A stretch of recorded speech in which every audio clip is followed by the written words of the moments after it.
हरे राम राम राम हरे हरे। नमो विष्णुपदाय कृष्ण मते भक्ति वेदांत स्वामी इति नामने। नमस्ते सरस्वती देवे गौरवाणी प्रचारिणे। निर्विशेष शून्यवादी पाश्चात्य देशताने जगत गुरु प्रभुपाद की जय।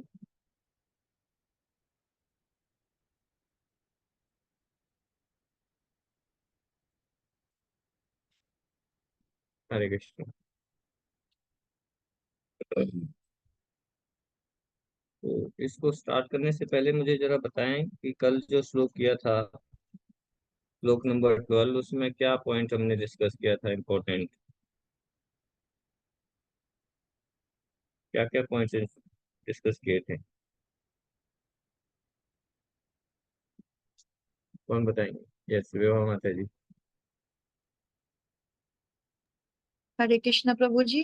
कल ये बताया गया था कि जो भौतिक लोग हैं वो एक तरीके से च्युइंग एंड चूट का काम कर रहे हैं। जैसे कि गन्ने के रस को हम जब गन्ने का जो होता है, पूरा स्टेम जो होता है उसको हम चूस लें और फिर वापस उसी को चूसें, तो ये इस फॉर्म में हो गया। भौतिक लोग इस तरीके से अपनी लाइफ को जी रहे हैं प्रभु जी।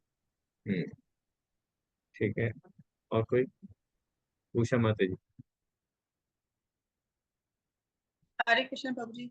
प्रभु जी, कल आपने बताया था कि जो भौतिक लोग हैं उन्हें भौतिक लोगों का ही संग अच्छा लगता है, और जो भक्त है उनको भक्तों का ही संग अच्छा लगता है। और आपने बताया था कि प्रहलाद महाराज जो अपने पिता को बताते हैं कि जो भी गुण या शक्ति तो प्रहलाद महाराज जी के अंदर है, उनके पिता के अंदर है, भगवान विष्णु से ही आ रही है।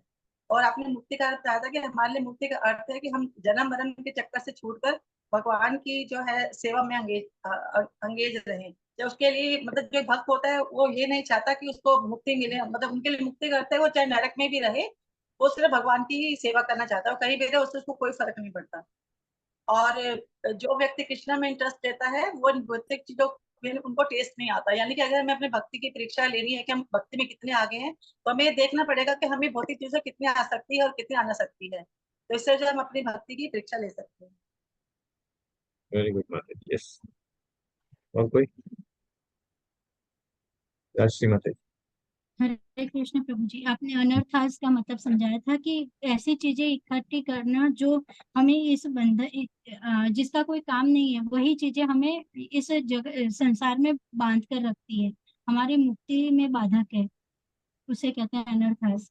और उसके बाद आपने यमुनाचार्य जी का एग्जाम्पल देके बताया था कि पावर मतलब क्या, जो वाइन वुमन, यानी कि जो चार चीजें हैं जो कलयुग का, जिसमें कलयुग का वास है, उसी को अगर हम पकड़ के रखते हैं तो हमारे मुक्ति में वो बाधक होते हैं। तो यमुनाचार्य जी के एग्जाम्पल से आपने इस चीज को समझाया था कि यमुनाचार्य जी अपने पूर्व जीवन काल का एग्जाम्पल देके बताते हैं कि मैं पहले सभी तरह से भोग भोग चुका था, आज उसके बारे में सोचता हूँ तो कभी कभी भक्ति में लगने के बाद भी मेरे दिमाग में वो विचार कभी कभी आते हैं। जब मुझे दिमाग में वो विचार आते हैं तो मैं उन्हें थूक देता हूँ।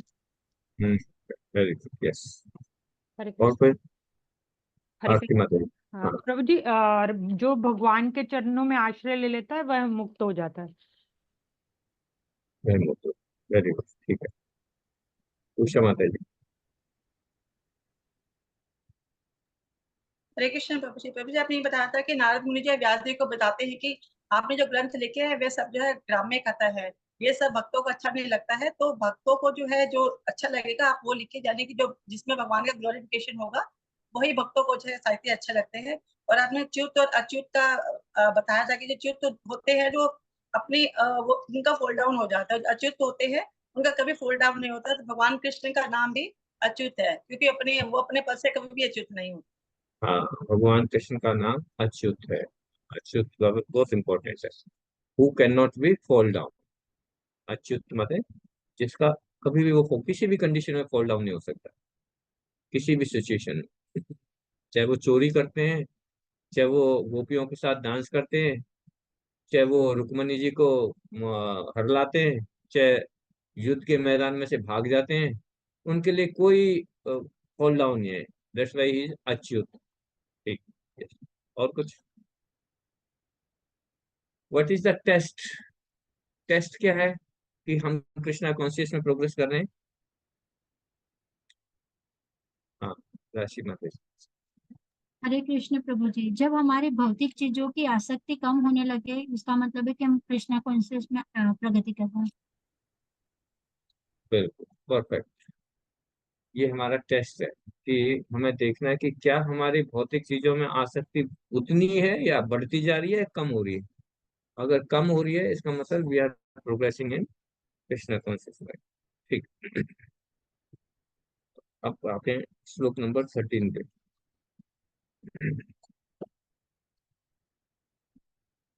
अथो महाभाग भवान अमोघ धृका शुचिश्रवा सत्यरथ धृत व्रता कुरु कर्मस्याखिल बंध मुक्ति समाधिना तुमरा तत्का तदुच्यतिष्ठाद्विचेषितम्।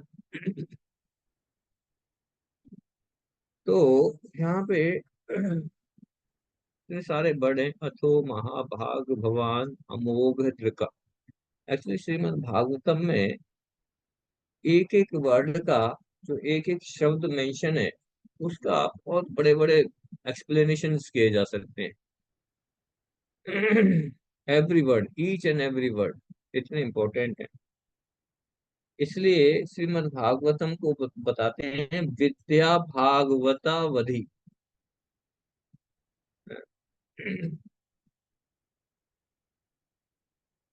श्रीमद् भागवतम, है ना। विद्या माने लर्निंग, शिक्षा।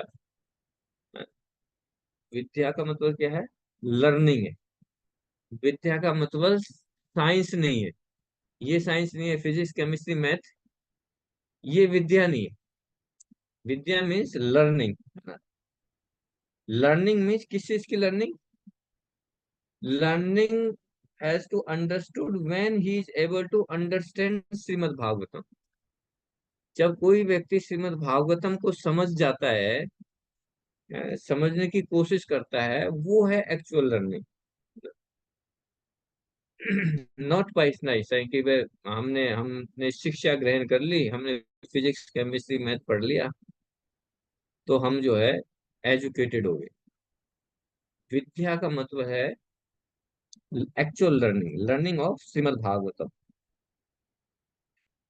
तो जब हम श्रीमद् भागवतम को उसके ट्रू ट्रू पर्सपेक्ट में हम उसको समझ लेते हैं, है ना, श्रीमद् भागवतम के उसी स्वरूप में उसको समझते हैं जिस स्वरूप में भगवान की लीलाएं, जिस स्वरूप में व्यास देव जी इसको मेंशन कर रहे हैं, without any adulteration, without any contamination, then हम ये कह सकते हैं कि yes we have finished all our education system. सारी एजुकेशन हमने पार कर लिया अगर हमने श्रीमद् भागवतम को पढ़ लिया है। अवधि, अवधि मीन्स लिमिट ऑफ एजुकेशन, यानी कि एजुकेशन की जो प्रकाष्ठा है ना, जो शिक्षा की जो प्रकाष्ठा है, वो क्या है? जब हम श्रीमद् भागवतम को पढ़ लेते हैं, श्रीमद् भागवतम को समझ लेते हैं, तो वो सारी एजुकेशन से, पूरी शिक्षा की टॉप मोस्ट लिमिट है, उसकी प्रकाष्ठा है एजुकेशन की। जैसे पीएचडी, पीएचडी के बाद कुछ होता है क्या आरती माता जी? पीएचडी के बाद कुछ होता है? प्रभु जी पोस्ट डॉक्टरेट भी होता है पोस्ट डॉक्टर, उसके ऊपर उससे। प्रभु जी वैसे हर सब्जेक्ट के अलग होता है, पर लॉ में एलएलडी भी होता है। मतलब जो जो किसी भी शिक्षा की जो प्रकाष्ठा है, जो शिक्षा का जो टॉप मोस्ट पॉइंट है, तो वो श्रीमद् भागवतम है। यहाँ पे कह रहे हैं श्रीमद् शिक्षा की प्रकाष्ठा जो है वो श्रीमद् भागवतम है। लिमिट ऑफ ऑल एजुकेशन, इसलिए बोलते हैं विद्या भागवत वधि। भागवत अवधि, अवधि माने लिमिट। तो इसलिए नारद मुनि यहाँ पे कह रहे हैं अखिला बंध मुक्त्या।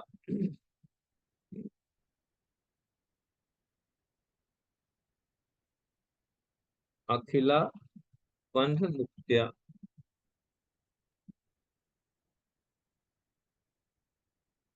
कि अखिला बंध मुक्त्या मतलब कि यू आपको नारद जी किसको कह रहे हैं? व्यास देव जी को कह रहे हैं कि अखिला बंध मुक्त्या मतलब कि you should present this literature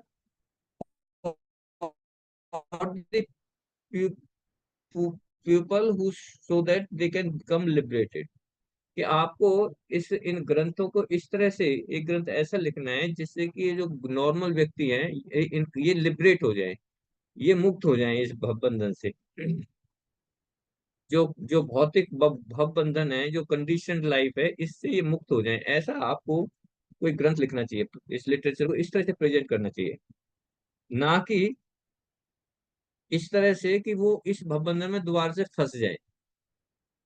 तो नारद जी का कहने का मकसद ये है कि आपने अभी तक जो वैदिक शास्त्र लिखे हैं, वेद लिखे हैं, वेदांत सूत्र लिखा, हाँ, पुराण, उपनिषद, ये सारे किस किस चीज के लिए लिखे आपने? इन कंडीशनल सोच के लिए लिखे, जिससे कि ये यहीं पे बंधे रह जाएं। But that should not be your aim. आपका एम ये होना चाहिए कि ये जितने भी जो कंडीशनल लाइफ में या भौतिक जगत में फंस गए हैं, ये इनको मुक्ति मिलनी चाहिए। इस तरह से आपको लिटरेचर को प्रेजेंट करना है। तो ये नारद मुनि की इंस्ट्रक्शन, सारा कुछ लिखने के बाद सेटिस्फाई नहीं है तो ये वेद शास्त्र के सिस्टमेटिक ढंग से लिखनी है आपने, कोई दिक्कत नहीं है। आप बहुत ही पढ़े मतलब विद्वान है ना, आप एब्सोल्यूट ट्रुथ को भी जानते हैं। बट अभी तक आपने किया क्या है? आपने इस सारे वैदिक ग्रंथों को इस तरह से प्रेजेंट किया है कि ये जो कंडीशन सोल्स है, ये इसी में भटकते रहेंगे, इनको मुक्ति नहीं मिलेगी। अब क्या करो, आप इनको इस तरह से प्रेजेंट करो लिटरेचर को कि जिससे कि ये ऑर्डिनरी व्यक्ति हैं, इनको भी मुक्ति मिल जाए। So that is the main theme of Narad instruction. Narad की जो इंस्ट्रक्शन थी व्यास देव को, ये मेन थीम था कि किस तरह से जिन लोगों के लिए आपने ये वेद शास्त्र लिख रहे हैं, तो आपका पर्पज ये होना चाहिए कि इनका लिबरेशन हो, इनको मुक्ति मिले हमसे, यहाँ से ये छूटे भौतिक बंधन से। ये उनका मेन थीम था नारद जी का, व्यासदेव जी को। तो कह रहे हैं कि why should be present the rubbish literature to continue the conditional life, है ना, हमें ऐसा मटेरियल क्यों पब्लिश करना है कि इसी भौतिक जगत में हम फंसे रह जाएं। हाँ। तो भौतिक लोगों का जनरली, हम लोगों को पता ही नहीं होता कि हमारे जीवन का लक्ष्य क्या है, what is the aim of our life, what is the aim of our education, कि जो हम एजुकेशन ले रहे हैं उसका एम क्या है, लक्ष्य क्या है, ये नहीं पता है। तो एम क्या होना चाहिए? Aim of our civilisation, our aim of our education should be like that कि how people should be liberated, कैसे ये लोगों को इनको मुक्ति मिले, और इस भौतिक भव बंधन से इन लोगों को मुक्ति मिले। That is the whole scheme of Vedic civilization. So he said, Akhila bandha muktya samadhina akhilashya bandhasya muktashya akhilashya bandhasya। अखिलस्य बंध से माने we are in conditional stage perfectly bound up by the laws of material nature। इस भौतिक जगत में हम भौतिक प्रकृति के नियमों के द्वारा बंधे हुए हैं, है ना, ये हमारा स्टेटस है यहाँ पे। कि जब भौतिक जगत में जेल में है, तो जेल में क्या है, हम बंधे हुए हैं। और नारद जी इंस्ट्रक्शन दे रहे हैं व्यास देव जी को कि जो ये प्रेजेंट लिटरेचर है, आ,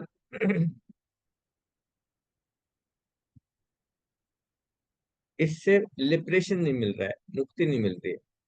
इसलिए आप जो है ऐसा लिटरेचर बनाओ जिससे कि लोगों को मुक्ति मिले, है ना। ऐसा लिटरेचर मत दो कि लोगों को और ज्यादा से ज्यादा अपॉर्चुनिटी मिले कि वो इस भवबंधन में और फंसते चले जाएं। ऐसा ऐसा ऐसे ऐसे लिटरेचर मत लिखो आप। तो अखिला मीन्स कंप्लीट, अखिल।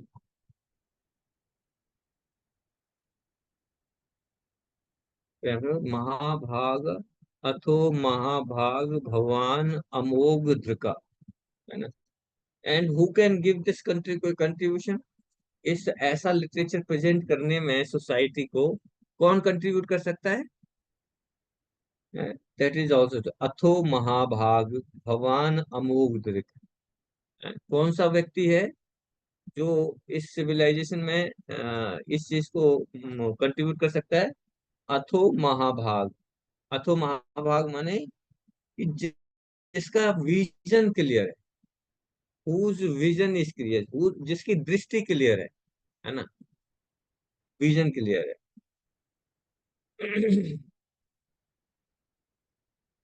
क्योंकि जब तक हमारा विजन क्लियर नहीं है, जब तक हमारा लक्ष्य क्लियर नहीं है, तब तक हम कोई वेलफेयर एक्टिविटी कैसे कर सकते हैं, है ना। हमारा विजन क्लियर होना चाहिए। विजन माने कि हमारा पर्पज क्या है ना, पर्पज क्या है। और हमें किसी का भला करना है, लेकिन हमें पता ही नहीं है इसका भला हम कैसे करेंगे, है ना, कैसे हम वेलफेयर एक्टिविटी करेंगे, है ना। our vision should not be clouded।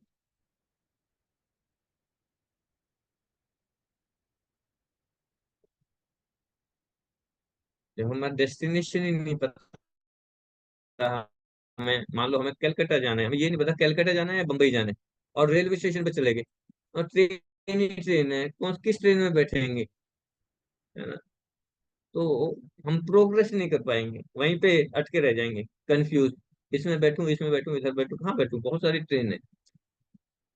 तो हमारा लक्ष्य डेस्टिनेशन क्लियर होना चाहिए, भाई मुझे बॉम्बे जाना है, तो बम्बई की ट्रेन में जाके बैठूंगा।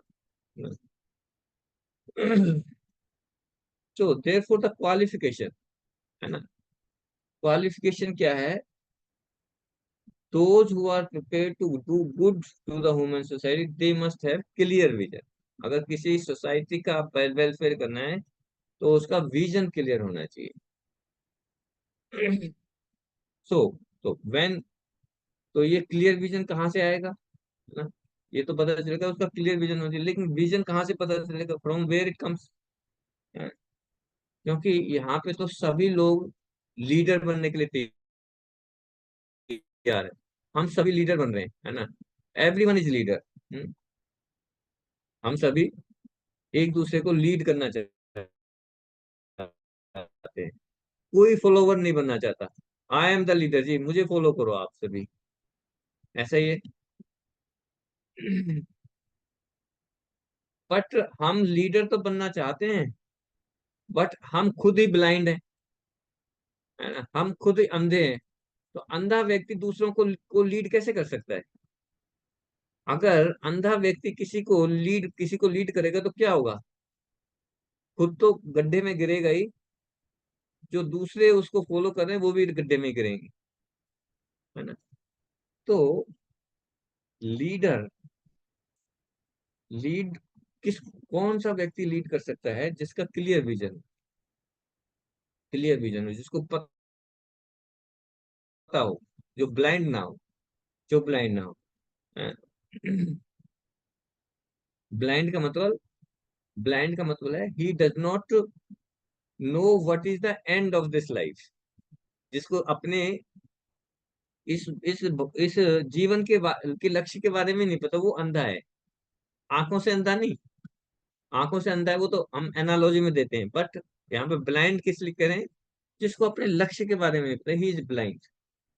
नाते विधु स्वार्थ गतिम ही विष्णु।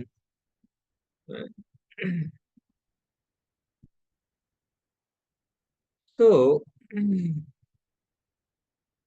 व्यासदेव जी का विजन क्लियर है, नारद जी कह रहे हैं कि आपका विजन क्लियर है।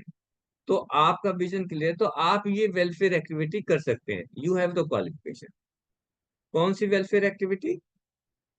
मोक्ष के लिए, कि कैसे ये भौतिक जगत से ये सारी ऑर्डिनरी व्यक्ति निकल जाएं, ऐसा लिटरेचर आप देखो।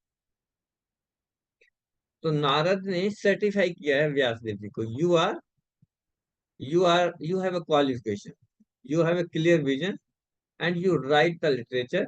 ऐसा लिटरेचर लिखो जिससे कि ये सारे के सारे क्या हो, इनको मुक्ति मिल जाए, ये सब इस भवबंधन से के चक्कर से निकल जाए। तो नारद जी व्यासदेव जी के स्पिरिचुअल मास्टर हैं, गुरु हैं, और गुरु अपने शिष्य के बारे में जानता है ना। गुरु की क्वालिफिकेशन है, स्पिरिचुअल मास्टर की ये क्वालिफिकेशन होती है कि जो शिष्य होता है उस शिष्य के बारे में वो जानता है, ही नोज हिज पोजीशन, कि उसमें उसमें क्या क्वालिफिकेशन है, उसमें क्या गुण है, क्या अवगुण है। Spiritual master knows. जैसे डॉक्टर होता है ना, डॉक्टर, और डॉक्टर हाथ की नब्ज देख के बता देता है ना। हाथ की नब्ज देखागा डॉक्टर और बताएगा कि हाँ, देयर इज ए प्रॉब्लम, है ना, इस पेशेंट में ये प्रॉब्लम लग रही है। ऐसे ही गुरु जो है अपने शिष्य को देखने मात्र से बता देता है कि इसके अंदर कहाँ प्रॉब्लम है, क्या इसके अंदर गुण है और क्या अवगुण है। He knows very well.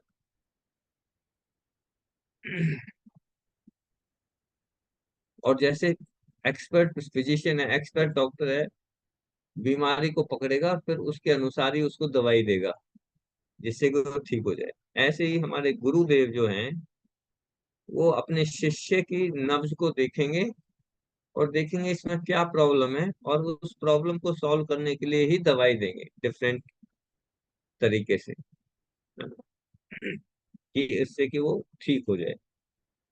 तो नारद मुनि knows what is the status of Vyasdev, है ना। नारद मुनि को पता था कि व्यासदेव की क्या स्टेटस है ना। उन्हें वो बता रहे हैं कि आपका विजन क्लियर है, आपका जो दृष्टि है, जो जो लक्ष्य है वो क्लियर है। अमोघ दृक, श्रीधारा, एक मिनट,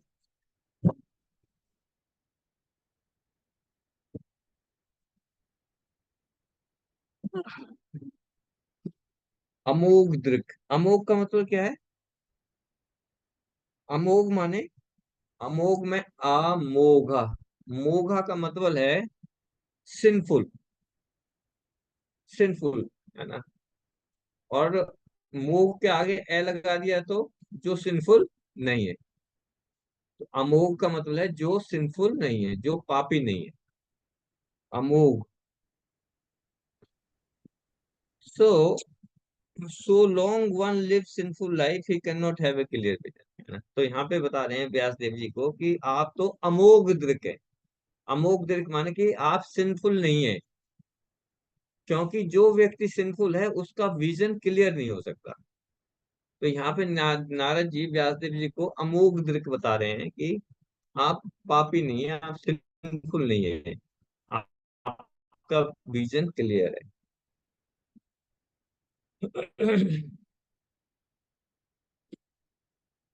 तो अमोघ दृक मीन्स लिबरेटेड पर्सन, है ना, लिबरेटेड। तो व्यासदेव जी एक liberated person, he can see अमोघ दृक एंड शुचि सर्वा।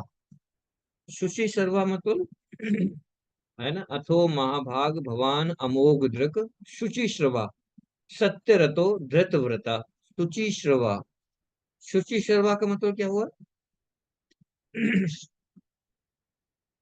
सर्वा मीन्स हुज सर्वा, सर्वा मीन्स ओरल रिसेप्शन, है ना। शुचि माने प्योर, शुचि माने प्योर शुद्ध, और शर्वा माने सुनना, ओरल रिसेप्शन, कि अगर कोई बोल रहा है तो उसको ध्यान से सुनना, है ना। शुचि माने प्योर। तो क्या कह रहे हैं कि who has received the knowledge by oral reception. Oral माने कानों से सुनना है।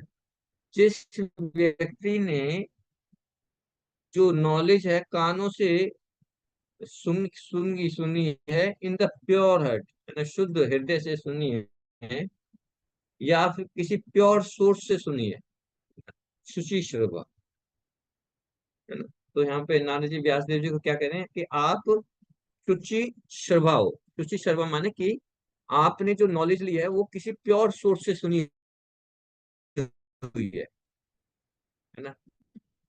तो यहाँ पे एक तो बता दिया, आप क्या है, अथो महाभाग है, दूसरा बताया अमोघ दृक है। अमोघ दृक माने कि आप सिंफुल नहीं है। तीसरा क्या बता रहे हैं? शुचि श्रवा, कि आपने जो नॉलेज ली है वो किसी प्योर सोर्स से ली है। शुचि श्रवा, ठीक है, यहां तक समझ में आ रहा है? शुचि श्रवा। और so ये क्वालिफिकेशंस हैं, qualifications of the person who can actually do benefit to the human society. अगर कोई व्यक्ति ह्यूमन सोसाइटी की वेलफेयर करता है, कोई बेनिफिट देता है, तो उस व्यक्ति में ये क्वालिफिकेशंस होनी चाहिए। कौन कौन सी? अमोघ दृक, अथो महाभाग, और शुचि सर्वा।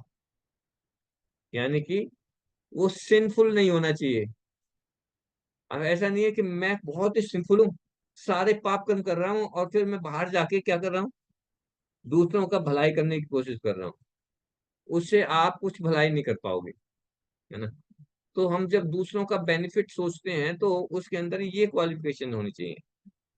शुचि सर्वा, अमोघ दृक और मथो महाभाग। कोई भी कोई ऐसे जो ना रैंडमली कोई व्यक्ति ऐसे जाके जो है ना कुछ that everyone cannot do, this is a mistake।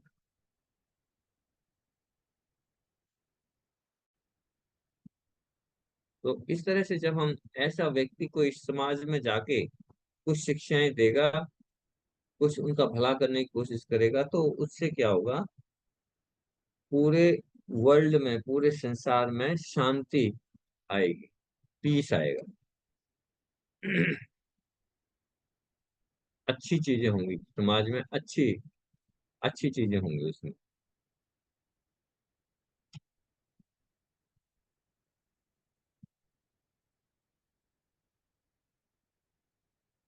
तो सूची शर्मा के बाद है सत्य रतो।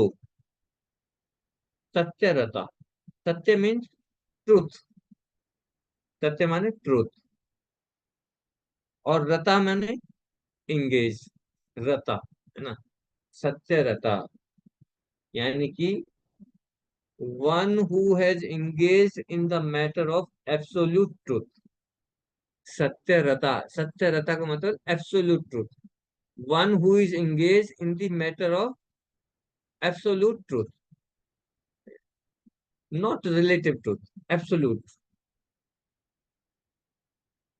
सत्य रता, है ना। कौन है एब्सोल्यूट ट्रूथ? कौन है? Who is absolute truth? हाँ, उषा माता जी। हरे कृष्ण प्रभु जी, भगवान कृष्ण एब्सोल्यूट ट्रुथ है प्रभु जी। सुप्रीम पर्सनैलिटी, सुप्रीम पर्सनैलिटी, वो जो सारा एब्सोल्यूट ट्रूथ माने, जो भागवतम का जो फर्स्ट श्लोक है ना, भागवतम का फर्स्ट चैप्टर में, फर्स्ट कैंटो का पढ़ा था ना हमने, जो उसमें एब्सोल्यूट ट्रूथ की डेफिनेशन दी हुई है, कहाँ है?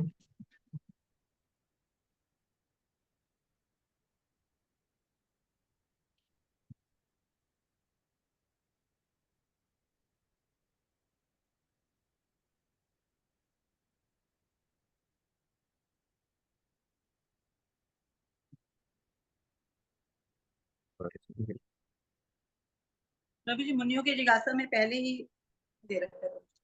हाँ, फर्स्ट फर्स्ट उसमें ही दे रखा है एब्सोल्यूट ट्रूथ के बारे में। हम्म। जन्मादि अश्ययता अन्वयाद इतरच्च अर्थेषु अभिज्ञ स्वराट तेने ब्रह्म हृदय आदि कवि मुह्यंति यत् सूर्य। जो पहला श्लोक है, कृष्णा को डिफाइन किया गया, Krishna as the absolute truth. यानी कि एब्सोल्यूट ट्रूथ मतलब सिर्फ एक कृष्णा ही नहीं, एब्सोल्यूट ट्रूथ का मतलब है he is the primal cause of all the causes, causes of creation, maintenance and destruction. ठीक है, cause of he is the cause of creation, maintenance and destruction of the all manifested universes. All, ये तो एक ही universe है, उस universe का एक planet है, अर्थ प्लेनेट। तो ऐसे अनंत कोटि यूनिवर्सेस है, उन सारे यूनिवर्सेस का जो मेंटेनर है, कंट्रोलर है, और क्या है, डिस्ट्रक्टर है, एनिलेटर, वही है। Directly indirectly conscious of all the manifestation, जो भी मैनिफेस्टेशन हो रही है इस भौतिक जगत में, डायरेक्ट और इनडायरेक्ट, उसके उसका उनको पता है। स्वराट, फुल्ली इंडिपेंडेंट है, कोई उनको वो किसी पे डिपेंडेंट नहीं है, किसी पे डिपेंडेंट नहीं है, हाँ? तेने ब्रह्मा हृदय ये आदि कवि, जिन्होंने वैदिक नॉलेज को ब्रह्मा जी के हार्ट में एस्टेब्लिश किया। ऐसे व्यक्ति जो ग्रेट सेजेस, मुयंती यत सूर्या, कि great sages and demigods also placed into the illusion, कि वो क्या है, जो ऋषि मुनि हैं और बड़े बड़े देवी देवता हैं, उनको भी मोह में डाल देते हैं, उनको भी इल्यूजन में डाल देते हैं।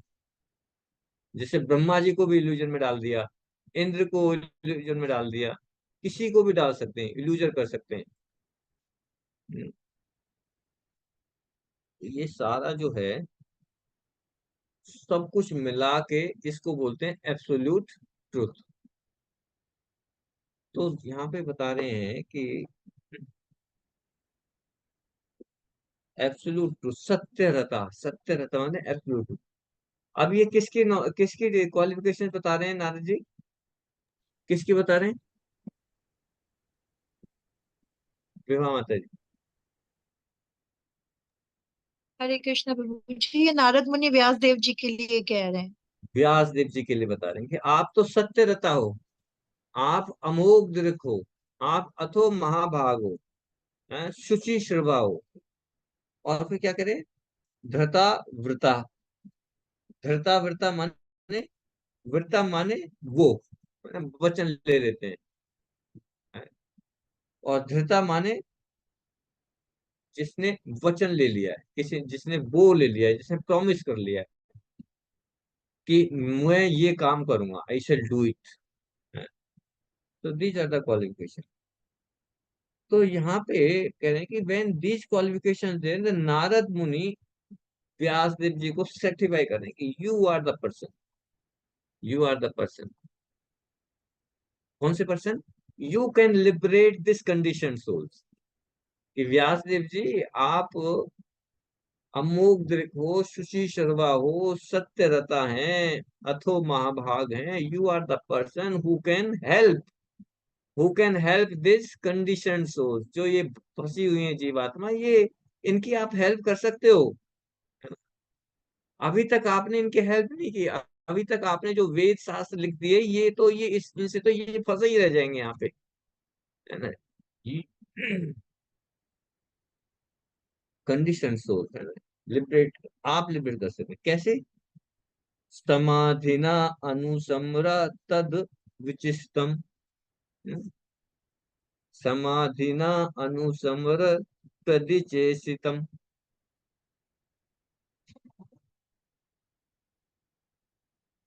कैसे हेल्प कर सकते हैं, नारद जी बता रहे हैं, है ना? पहले तो क्वालिफिकेशन बता दी नारद जी ने, आप या आप में ये है, आप ऐसे हैं, आप ऐसे। अब बता रहे हैं कैसे हेल्प करना है आपको, क्योंकि जो गुरु है ना, वो बिल्कुल सारी सारी चीज बताता है, सारे इंस्ट्रक्शन देता है। आपके आपके अंदर गुण ये हैं, और आप उनको पीच ऐसे करना है, कैसे करना है वो सारा बता रहे हैं नारद जी। कैसे कह रहे हैं? समाधिना अनुसमर तद विचि तद चेष्टितम, simply try to contemplate, meditate on the activities of Supreme Lord। ये बता रहे हैं क्या करने आया है आपको, किसके बारे में लिखना है, कि आपको बताना है कि सिंपली क्या करना है, कि सुप्रीम जो लॉर्ड हैं कृष्णा, उन पे मेडिटेट करना है। हाँ, उनकी एक्टिविटीज को उनकी एक्टिविटी जो उनकी लीलाएं हैं, जो उनके पास टाइम से, उन पे मेडिटेट करना है बस, है ना, उससे उन्हें मुक्ति मिलेगी। और इसको बोलते हैं समाधि। समाधि, है ना।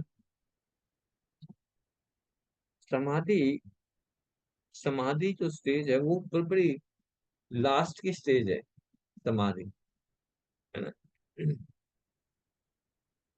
Yoga process means to come to the stage of samadhi. जो योगा, जो योगी है ना, जो योगा प्रोसेस है जिसको योगा बोलते हैं, उसका जो लास्ट स्टेज है वो है समाधि, है ना। जैसे अष्टांग योग है ना, अष्टांग योग। तो अष्टांग योग में, योग मीन्स इसके 8 स्टेजेस हैं। अष्टांग माने 8, 8 स्टेजेस हैं, एक योग की 8 स्टेजेस हैं। और उन 8 स्टेज में फर्स्ट स्टेज कौन सी है, कौन बताएंगे? अष्टांग योग की फर्स्ट स्टेज कौन सी है? 8 स्टेज में फर्स्ट स्टेज है यम। यम नियम, यम संयम। यम पहला यम, दूसरा संयम। यम संयम माने कंट्रोलिंग द सेंसेस। अपनी इंद्रियों को क्या करना है? कंट्रोल करते हैं। जो योगी होते हैं ना, योगी, वो क्या करते हैं? सबसे पहले अपनी इंद्रियों को कंट्रोल करते हैं, अपनी इंद्रियों को कंट्रोल करते हैं, सेंसेस को कंट्रोल करते हैं। योग इंद्रिया संयम, है ना, इंद्रियों को संयम करते हैं। तो योग सिस्टम को स्टार्ट करने से पहले जो सबसे फर्स्ट स्टेज वो है कि अपनी इंद्रियों को कंट्रोल करें। हम में से किस किस ने अपनी इंद्रियों को कंट्रोल कर रखा है? क्या इंद्रियों को कंट्रोल करना इतना आसान है? आसान है, मुश्किल है? तो जो योगी हैं उनकी फर्स्ट, ये फर्स्ट रिक्वायरमेंट है, योगियों की फर्स्ट रिक्वायरमेंट है, first of all you have to control the senses.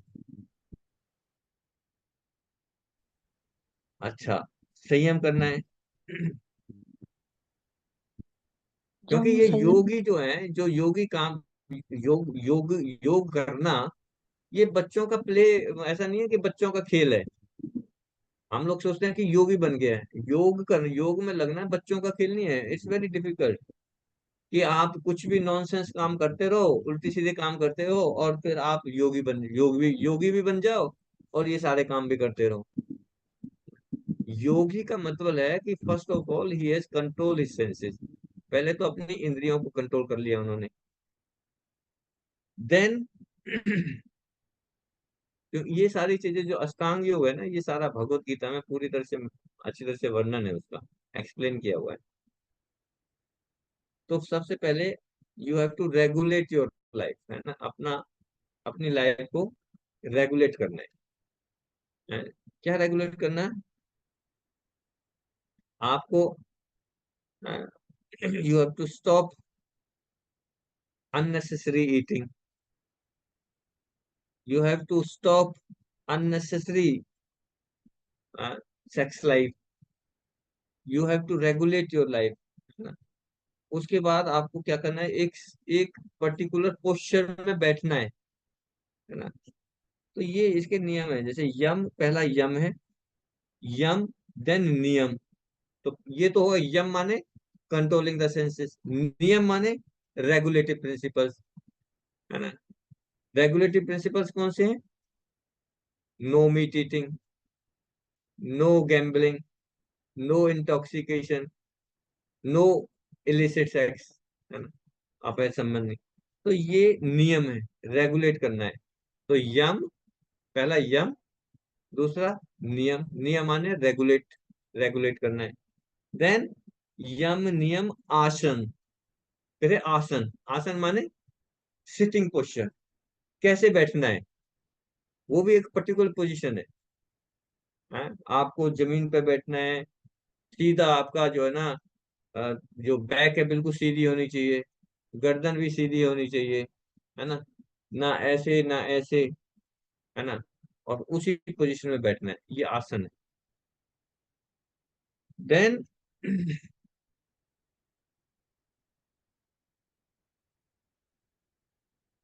यम नियम आसन, उसके बाद है प्राणायाम।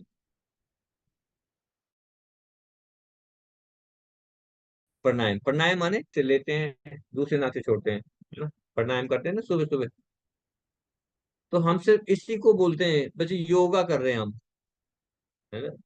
तो ये योगा का एक पार्ट है, सिर्फ ब्रीदिंग एक्सरसाइज।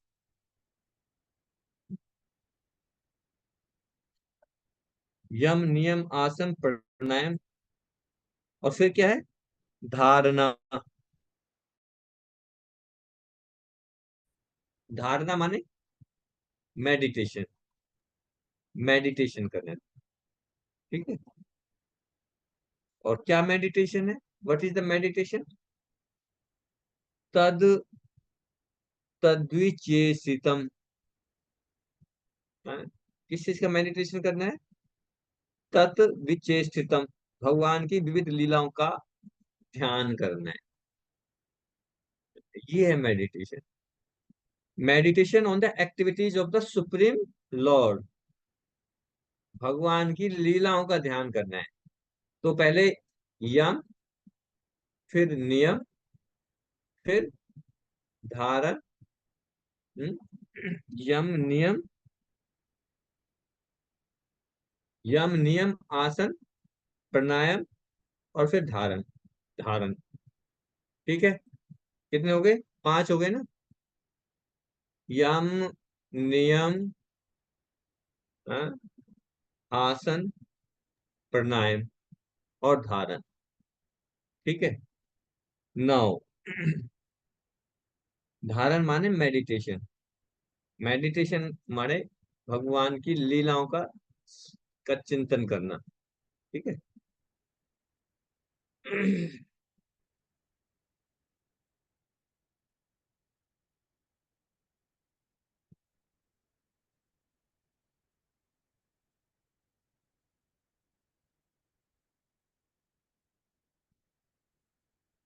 और फिर धारण के बाद आता है ध्यान। धारण और ध्यान, ध्यान मीन्स आल्सो मेडिटेशन, है ना। तो धारण means meditating, then subject matter will be fixed up in your heart, है ना। तो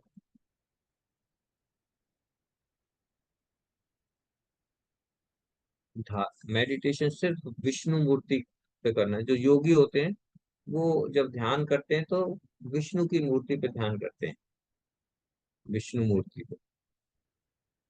ये है योगी, है ना। तो और विष्णु मूर्ति क्या होती है? 4 हैंडेड फॉर्म। ये योगी जो है जब ध्यान करते हैं तो 4 हैंडेड, जो चतुर भुजा, जो विष्णु है, 4 हैंडेड फॉर्म पे ध्यान लगाते हैं। मत परा, तो भगवत गीता में बताया कि इट इज सेड दैट मत परा, मत परा माने अनटू, अनटू, कि मेरे ऊपर मेडिटेशन करना है, कृष्णा के ऊपर मेडिटेशन करना है।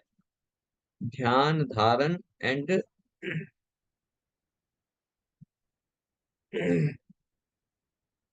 हरे कृष्णा प्रभु जी।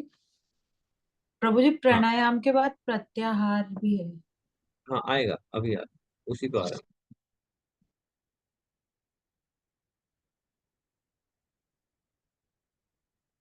तो धारण हो गया, ध्यान, ध्यान के बाद प्रत्याहार।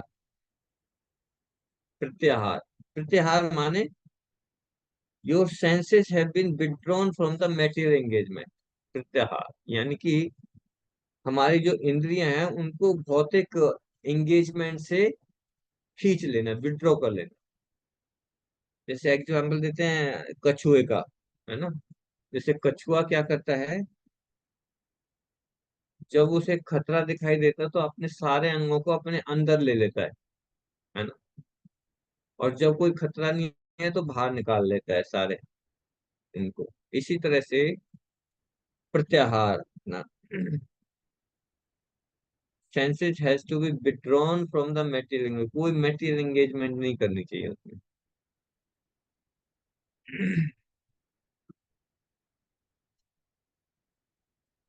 मेटेरियल एक्टिविटी मतलब आपको अपनी सेंसुअल एक्टिविटीज को, you have to withdraw the sensual activities inside.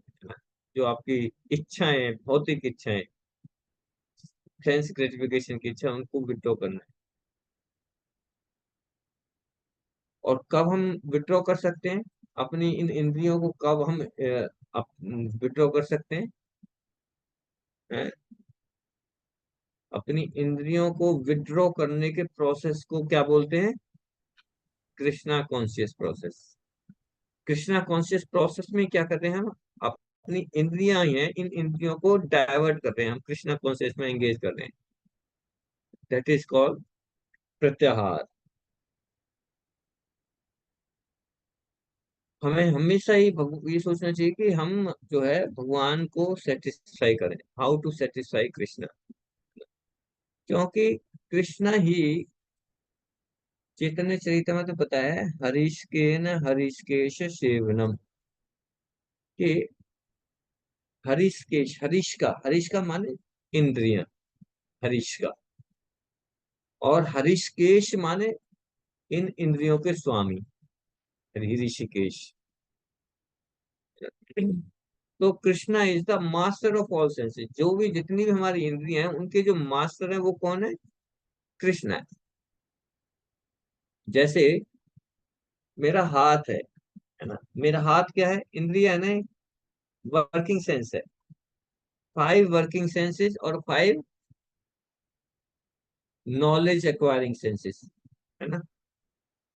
5 ज्ञान इंद्रिया, 5 कर्मेंद्रिया, और फिर मन, माइंड, है ना।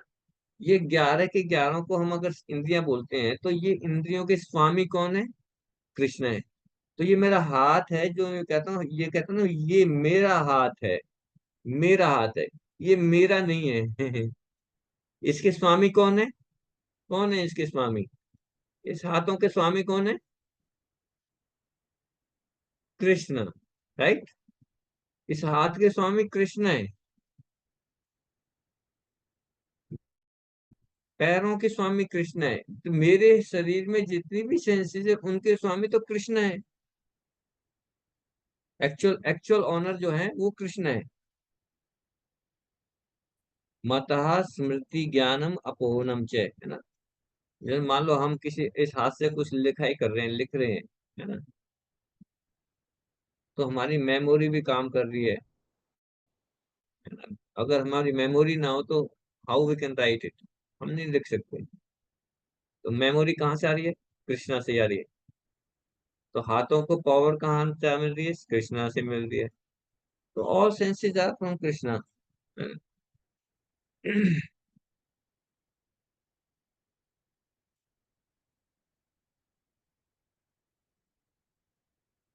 therefore हम ये समझ सकते हैं कि ये हाथ हमारे नहीं है, ये हाथ किसके हैं? ये कृष्णा के हैं। तो Krishna conscious means, Krishna conscious का मतलब क्या है? ये जानना कि ये मेरे हाथ मेरे नहीं, ये किसके हाथ हैं? ये कृष्णा के हाथ हैं। This is Krishna conscious. और ये हाथ जो है कृष्णा के हैं, तो कृष्णा के लिए ही काम करने चाहिए इनसे। Therefore it must be engaged in Krishna service. ये समझ में आ रहा है, नहीं आ रहा आपको? है? जब हम ये कह रहे हैं कि ये सेंसेस कृष्णा की हैं, तो इनका स्वामी कृष्ण है, तो भाई ये जो हाथ हैं, ये कृष्णा की सेवा में ही लगने चाहिए, मेरे सेवा में नहीं। ये तो मेरी है ही नहीं हाथ। और जब मैं ये समझ जाता हूँ, इस पोजीशन को समझाता हूँ, ये हाथ मेरे नहीं है, ये तो कृष्णा के हैं, तो कृष्णा की सेवा में लगेंगे। लेकिन जब मैं सोचता हूँ कि ये हाथ मेरे हैं और ये मेरी सेवा में लगेंगे, तो फिर वो क्या है? वो है माया। वो है माया। वेरी सिंपल डिस्टिंक्शन, माया और कृष्णा कॉन्शियसनेस में क्या है? क्लियर है? हाँ, उषा माता जी। हरे कृष्ण प्रभु जी। प्रभु, जब हम ये सोचते हैं कि इंद्रियां हमारी हैं, तो ये है माया। और अगर हम सोचते हैं कि इंद्रियां भगवान की हैं, तो ये है Krishna consciousness. Very simple language, simple. और जब हम ये मेरी है ही नहीं, जब कृष्णा की है, तो भी उसी की सेवा में लगनी चाहिए। लेकिन कृष्णा की सेवा में नाक लगा के मैं अपने लिए यूज कर रहा हूं, तो वो माया है, दैट इज इल्यूजन।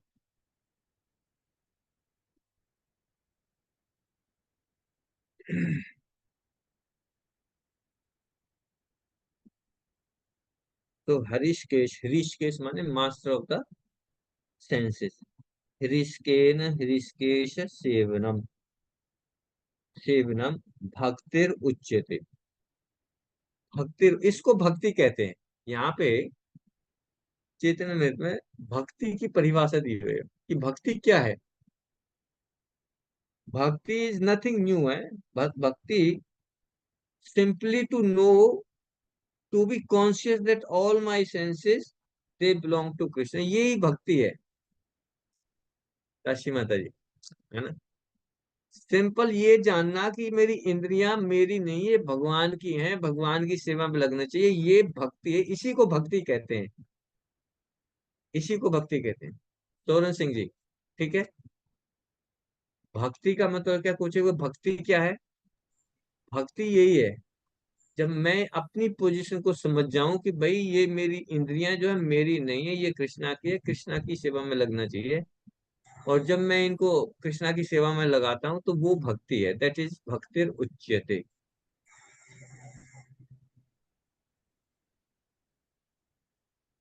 सर्व उपाधि विनिर्मुक्तम तत् परत्वेन निर्मलम हृषिकेन हृषिकेश सेवनम भक्ति उच्यते। This is bhakti. भक्ति मतलब Krishna consciousness. Krishna consciousness means bhakti, bhakti means Krishna consciousness. तो we are all engage in Krishna consciousness, ठीक है। यहीं पे बंद करते हैं,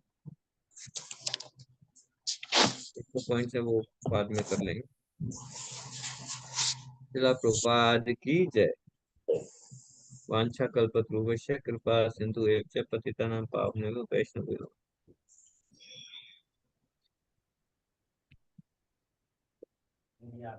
मुझे लगता है कि मैं आपके ऊपर